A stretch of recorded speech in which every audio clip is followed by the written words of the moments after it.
The 10th season with Paris FC. So can we finish off with a bang? Yes, sir. Damn it, Mbappe! With our largest transfer budget so far, and the use of heavy installments, we spent over 100 million. First up from Benfica, Ivanildo Mayonje for 29 million. The guy looks out of this world, and he came with several defensive additions. Mika Marmo, who will play left back, came in for 25.5 million. Mary Demiral from Tottenham arrived for 12.5 million. To back up Fikayo Tomori, who came from AC Milan for 32.5 million. Yes, they're all kind of old, but we needed some good players regardless of age. The last transfer for the time being would be Andre Alves Silva from Athletic Mineiro at 14 million. He'll be the keeper in the league, while Livakovic will play in the cups. Those leaving included last season's transfer of Gulan for 2 million, an academy player for 5, the other signing from last year Belair for 6, the Romanian Mihalcha for 12.25, and finally, the moron was banished. Dortmund picked him up for an eventual £58 million deal, bringing us to the new campaign. Everything seemed like it was going to plan. There was that loss to PSG away from home, but no way they will have as good of a season as the last. Just watch me. 8 match days, and Paris FC had 7 wins and 6 clean sheets. Inflapo was specifically shining, but goal scoring was coming from different avenues. Chetan in September was the highlight, grabbing 4. Unfortunately, October began a mixed run of form. With Sporting already defeated, the fixture list for Europe's elite competition looked tough. Not ideal if we wanted to finish in the top 8. Also, with only 3 center backs available, my planning for the season could have been better. Nevertheless, versus Real Madrid, despite an early Saka goal, we survived an onslaught from the back-to-back winners, along with Messi scoring against the run of play. Well, that's better than last year. Marseille and Ligue 1 followed, and this is where the frustration begins. Only 2 minutes in, the downpour at the Orange Velodrome clearly distracted us as Mvuka found space in behind for the opener. The rain then calmed down, which helped Inflapo getting chances. One got blocked, and another was squandered. Moving to the other side, a clown fiesta began, as instead of clearing the ball, Tomori decided to pass to Aitor, and he doubled Marseille's lead. Thankfully, Inflapo wouldn't miss his next opportunity as he rounded the keeper for an empty net. Shots kept coming for Paris, but they were wasted. Marseille would shut us down in the second half to keep their 1-goal lead. Nice a week later looked to be a massive bounce back. 3 goals prior to the 25th minute was needed. That included this strike from Mboop. It should have been smooth sailing from here, but the second half was quite the opposite. Mofi in the 55th minute and Abdelkader in the 62nd brought them within 1. Thankfully, Alvaro Diaz would increase our lead, because Mofi would score again minutes later. We survived, but that can't be said about AC Milan. Just a terrible display from the team overall. Alger afterwards had to be a win if we wanted to be serious about this season, yet it was 1-1 late. When all hope was lost, our Croatian Puntar delivered by winning a penalty. He has the best penalty taking attribute on the team. Of course he stepped up.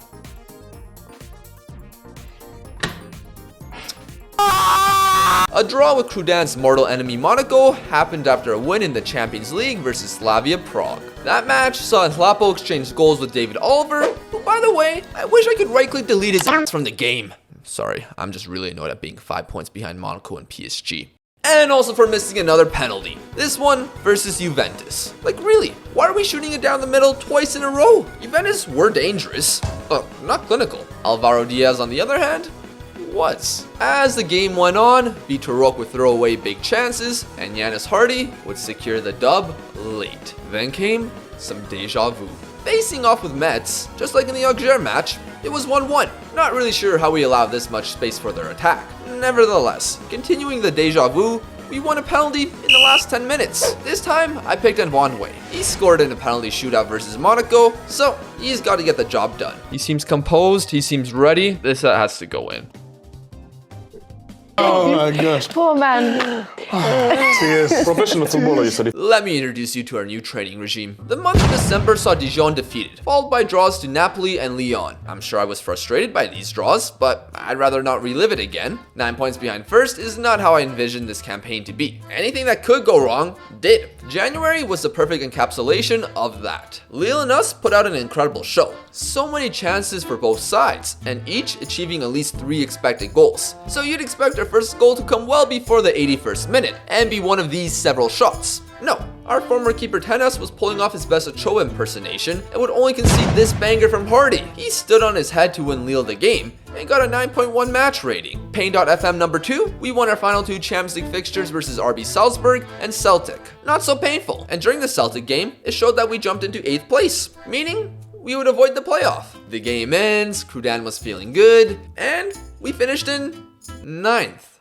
Because Newcastle scored in the 95th minute! Guess who we have to play in the playoff round? Monaco! The final annoyance of January was not related to results. The other league fixtures were wins. It was the transfer offers. Bids kept coming for players who I didn't want to let go, but I clearly didn't prepare for this new season well enough because several had 18 months left on their deals. Rua and Massey to be specific. An offer came in for them. I said no. They came into my office and I said no. Then they came into my office again saying, we're going to leave at the end of our contracts. To Massey, I said no and threatened to send him to the under-19s. He didn't change his mind, and the game actually put him in the under-19s. This was added with an unhappy Braganza who has lost his pace, along with Moder and Livakovic leaving at the end of their contracts. The fans were beginning to become impatient, so I had to please them in some way, and that was the transfer of Dumontier. I finally found an incredible left back. All it took was giving Westerlo 36 million. Westerlo, by the way, received a tycoon takeover from Qatar, so that's where PSG's money went. In what would be the final Paris derby in Chroo's career, 12 points separated us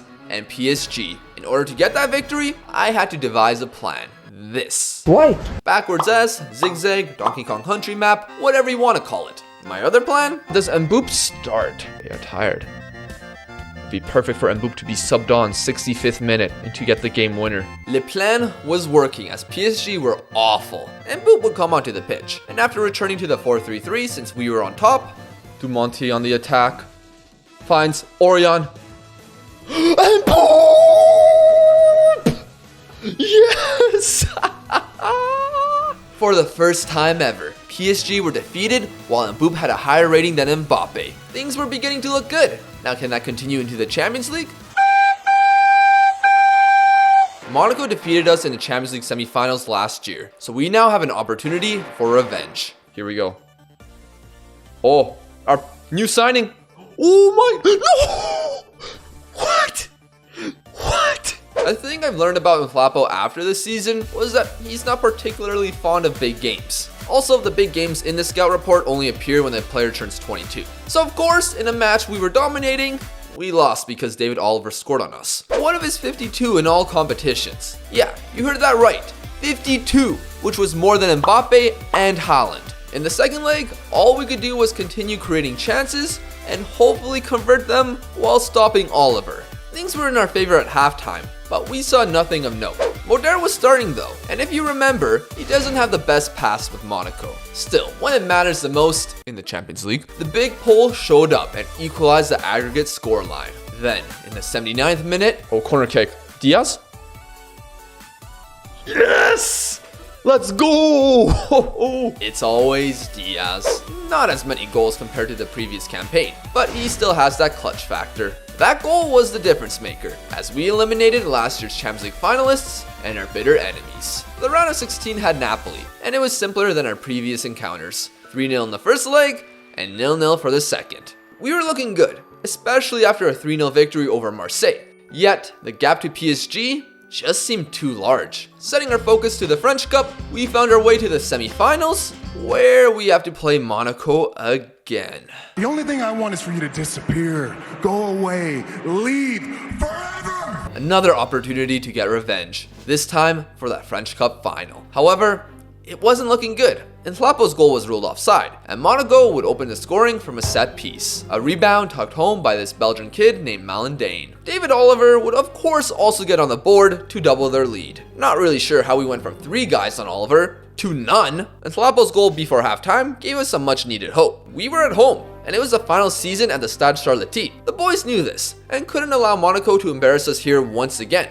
Oliver scored 3 minutes after halftime. Well, there goes any chance of a trophy. Unless if we can win the Champions League. Liverpool in the quarterfinals of the Champions League was not so cool. Aside with Camavinga, some attacking new gens, and a 35-year-old Luis Diaz. Nevertheless, we were at home for the first leg, and had a good defensive setup to make sure no easy goals could go in. Why would my left center back Mika Marmol chase a player who's already being marked and leave all this space open while our left back was returning from a sprint up the pitch? Bless Dumontier for nearly getting there, but the match just began and we were this disorganized at the back. Liverpool were better than us in defense, but not perfect as Giannis Hardy found Shakur for the equalizer. Now, can we have a calm game? Alright, let's go chase Luis Diaz. Oh, he passed the ball, but we can't give Camavinga time and space. A match, so the rubbish. It's the Luis Diaz. You fools, you think I'm the threat?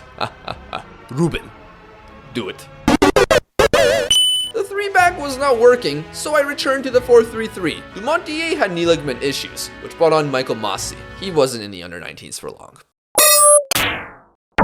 Mikey, no, Mikey, that was so not right. We at least had to get one more, and with Perez getting sent off for Liverpool at the 71st minute, I had to push even more. In a fixture where everything seemed to go wrong, we ended up getting the best possible result despite that. It'd be Alvaro Diaz who would score a second for us. Then right after, Giannis Hardy. 3-2 isn't great, especially going to Anfield, but it could have been worse. In between the legs, we did have to visit Monaco for the final time. Our squad was rotated, but if there was a match to sum up my feelings about them, it would be this one. At least Mbappe scored, am I right guys? Back to Liverpool, here we go again. This ridiculous cross from their left back had me questioning the laws of physics. Then off the counter. What? I initially thought it was a deflection, but it was an insane finish from this Garcia chap.